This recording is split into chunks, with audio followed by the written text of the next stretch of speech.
boy Big Business. And as you can see, there are two beautiful birds in the background. Episode 4 topic will be why sometimes we have to fly. Why sometimes we have to fly on the YouTube Big Business channel.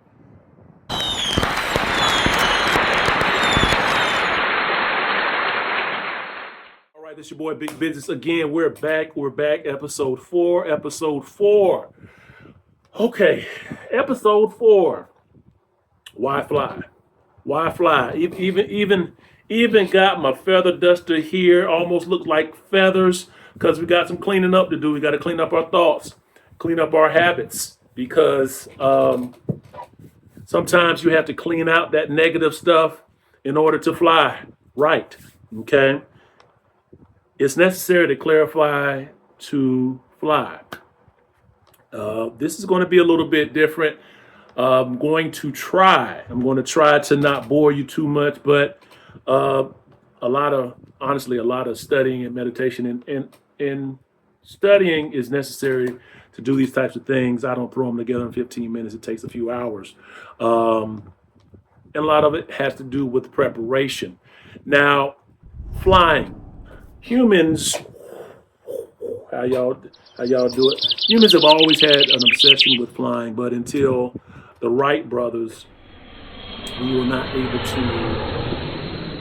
to establish a way of sustained flight, which is the meaning that you're able to do things in the air for longer amounts of time.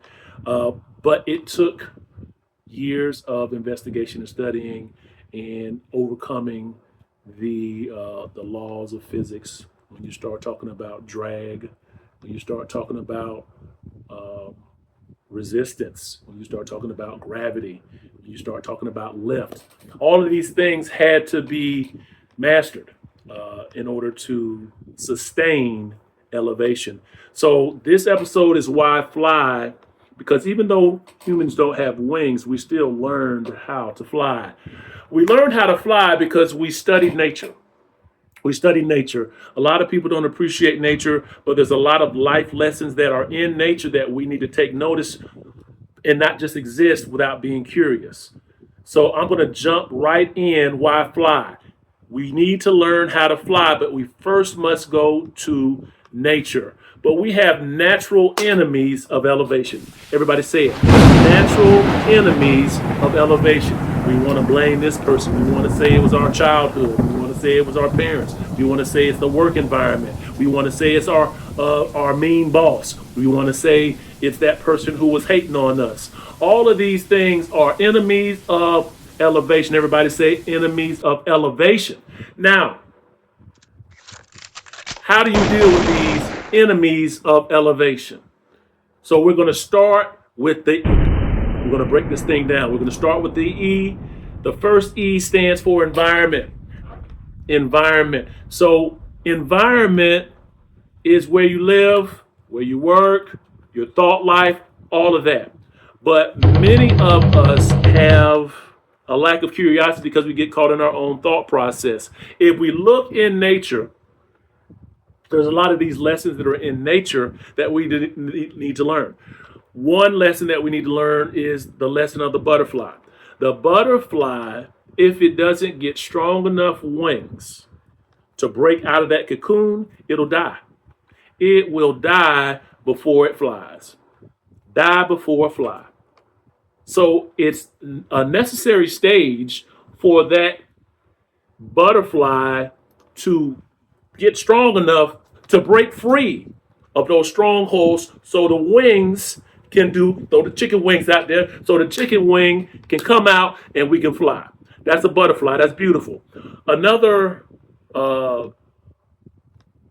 thing in nature that flies is a songbird. Now, we don't really look at songbirds like we need to, so I had to go and do some research and find out familiar sounds of what songbird. Some people talking about, what do you mean a songbird? Well, many birds sing a specific song, and you're going to recognize some of these sounds, okay?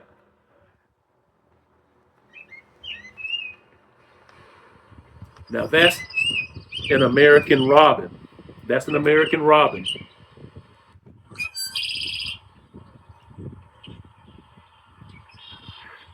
This is a red-winged blackbird. That's their song. An American goldfinch. Okay. One of these songs you recognize. I recognize this one at night, early morning. That is a mourning dove. Okay, you get the point. Hey man, why are you playing all these bird songs? It's kind of getting boring to me. No, it's not boring because I'm about to make it make sense. You know how they say birds of a feather flock together? There's a reason why they say that birds of a feather flock together, because although birds have wings, it's very dangerous for birds in nature. In fact, do you know that 7 out of 10 songbirds actually die? 7 out of 10 songbirds actually die. Some statistics say 6, but we don't realize and understand how many enemies of elevation songbirds have. Similar to humans in some cases, but I think songbirds have it worse. Let's go over a few. Okay? Running into buildings. Cats are a natural predator for songbirds. 4 billion, with a B, 4 billion birds a year die in the U.S. alone. Okay? That's 4 billion. Wow. But why are they dying? Why are they dying? You might say, oh, birds don't have good vision. That's a lie. That's a lie. How can a bird have poor vision if it's actually designed to spot out prey and food from long distances? No, songbirds don't have poor vision. Now, let's explore this, because flying is difficult. Flying is difficult, and the number one reason might surprise you. The number one reason that songbirds die, not cats, that's up there though, not cats, that's the natural predator. You have a natural predator, but would you believe it's running into buildings, into glass? You're seeing things without actually understand what the barrier is, and you're going head first, break your neck, you die. And sometimes as humans, we do that first. We go head first. A lot of these sayings that we have honestly come from nature, based on nature and in our environment. Now, sometimes you can control your environment, and sometimes you cannot control your environment. That's the first E. Enemies of elevation is your environment. A lot of us like to blame who I work with. Okay, what you gonna do about it? Some people try to blame their family. What are you gonna do about it? Because last time I checked, once you became an adult, you can move out your parents' house. You can cite the trauma, but you also are going to have to do something. So environment is the number one reason. You have to go to that next L. Don't let the environment be the reason. You have to leave. And you have to leave. Sometimes you have to lift up. Hey, man, I'm tired of this, man. And you got to get out of here. You got to leave. You got to walk away. And in some cases, you got to run away. So don't let that environment, because again, there's something I saw online that said, it was kind of slick how they said it. It said, if you're in an environment of fish, whether you touch the fish or not, you're going to smell like one. Okay? So if you're in bad environments, you're going to smell like, you're going to take on the attributes of that environment if you stay in that environment long enough. You cannot play victim and say you had no choices to lift up just like I did and leave that situation. It might take a while. It might take a while, but you got to go. And you got to elevate to go. Notice how I stood up. You got to elevate from that environment, lift your situation, and leave. You got to leave. So that second L is for level changes. See how I had to stand up to say, stand up. Stand up for yourself. You over here taking this and that from all these people like you can't lift. I've lifted my voice to say what? I'm not playing this. I've lifted my legs up. I've gone to a different level of elevation. And you got to stand up for yourself and you got to do something different. So if you're not willing to do this, how you going to elevate? So E, first E, environment. L, you got to, hey, level up, lift up your voice, lift your legs up when it's appropriate, and leave. Okay? Coming to the next E, emotions. Now, I got a little bit theatrical for that moment. But you have to control your emotions in these moments. There are people who will allow their mood to destroy their destiny. I'm going to show him. I'm going to cuss my boss out and quit. I'm going to show my mama. She put her hands on me when I was a kid. I thought it wasn't right, so I'm going to hit her back. My dad don't know who he talking to. He put his hands on me again. Now you have a broken relationship that you don't know how to repair. Now you don't have any work references. A mood can destroy your destiny. Control your mood. Control your emotion. That is the second E. V, you might think this is a cheating code, but no, ain't no cheating code. They never work for it. Voracious. If you don't know what voracious is, you should look it up. Voracious study and application. It's not enough to just study. You have to apply what you have learned. Okay?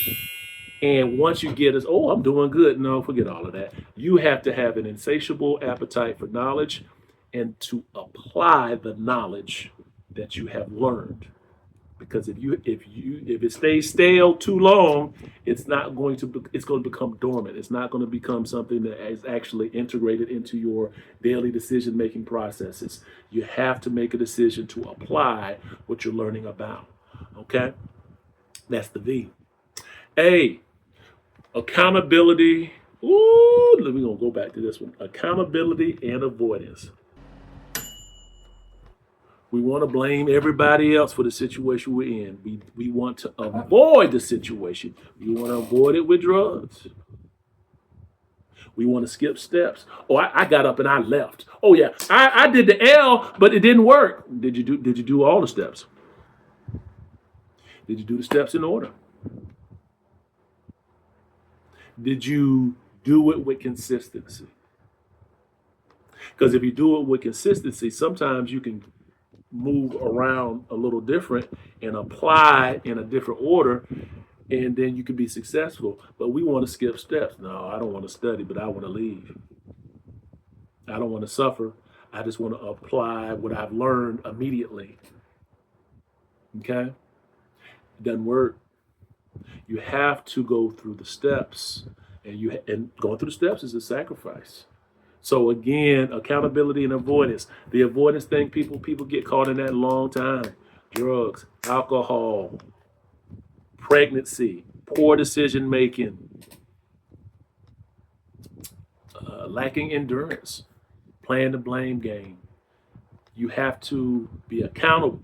There's a saying I came across that said, it may not be your fault, but it's now your responsibility. It may not be your fault, but it's now your responsibility. Stop avoiding, be accountable. And you have to learn how to transform and transcend during troubled times. Going back to the songbirds, a lot of birds, believe it or not, with wings, they died because of starvation.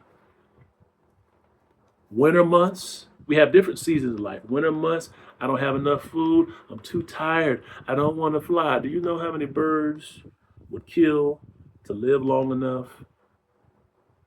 And they were killed before they got the opportunity to fly by predators. You see those birds nest with the eggs. A lot of those birds, they get eaten before they could even get the chance to break out of the egg. That's because they have a lot of natural predators. They don't get the opportunity to ever sing that song like the beautiful songs you heard that I just played. They don't, because somebody else is attacking.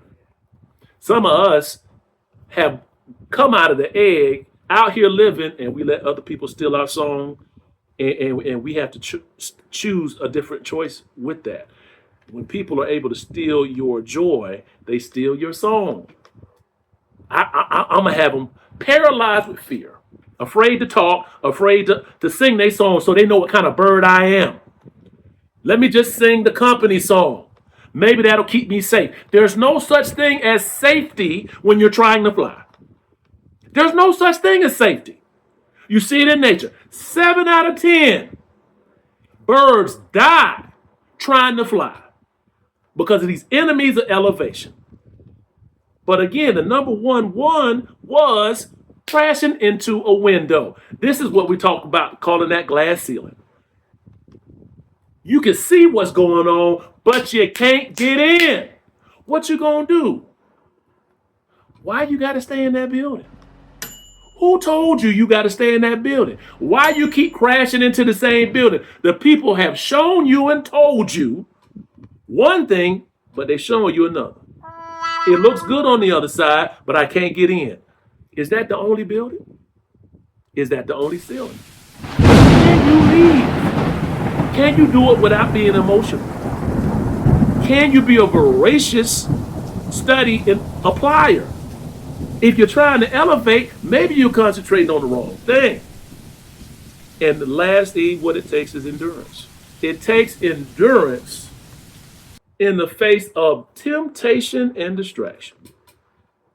Endurance in the face of temptation and distraction. What I'm talking about is this. Somebody's trying to offer you a shortcut. I'm so tired. This company over here, oh man, oh, they got great benefits. But you don't check the work history of the company. I'm tired. I don't study voraciously about the company. How long has it been in existence? I just want to jump ship. This person, oh, I'm so in love. They make me feel butterflies inside. Oh, I'm just flying. Oh, you haven't done a background check? I said background check, I meant it. You haven't met members of their family. You haven't seen if they got a criminal record. But I'm going to attach myself to them because, oh, I'm so tired. Newsflash. We all tired. That's not the point. Some people will jump on your back and ride you just so they can seem like they flying. They're going to elevate because they want to ride a winner. You heard what I said. Ride a winner. Ride them to the finish line and then jump off of your back after you through and jump onto somebody else's back. This is why, because they don't have it. And they figured it out early. They figured it out early. Were smart enough to, no, I can't do all of that. Let me ride on somebody else's wave. Certain birds like eagles, that's what happens to them. Their predator jump on the back of the birds too now. All on them until that bird goes so high that they can't take it. They can't take that elevation. They fall right off. They gone. That takes endurance. That takes strength. So again, this is your boy, Big Business. Y'all know I'm not a boy, I'm a man. But we go back like 4 flat. So this is your boy, Big Business. And I'm signing off. Enemies of elevation. I know it's a lot. Go back, look at the parts that you need to work on for yourself. Because again, you were designed to fly. You might not have wings yet, but in the end, you're going to get your wings, but you have to endure. We'll see you next time, episode 5. This is Mental Health is the New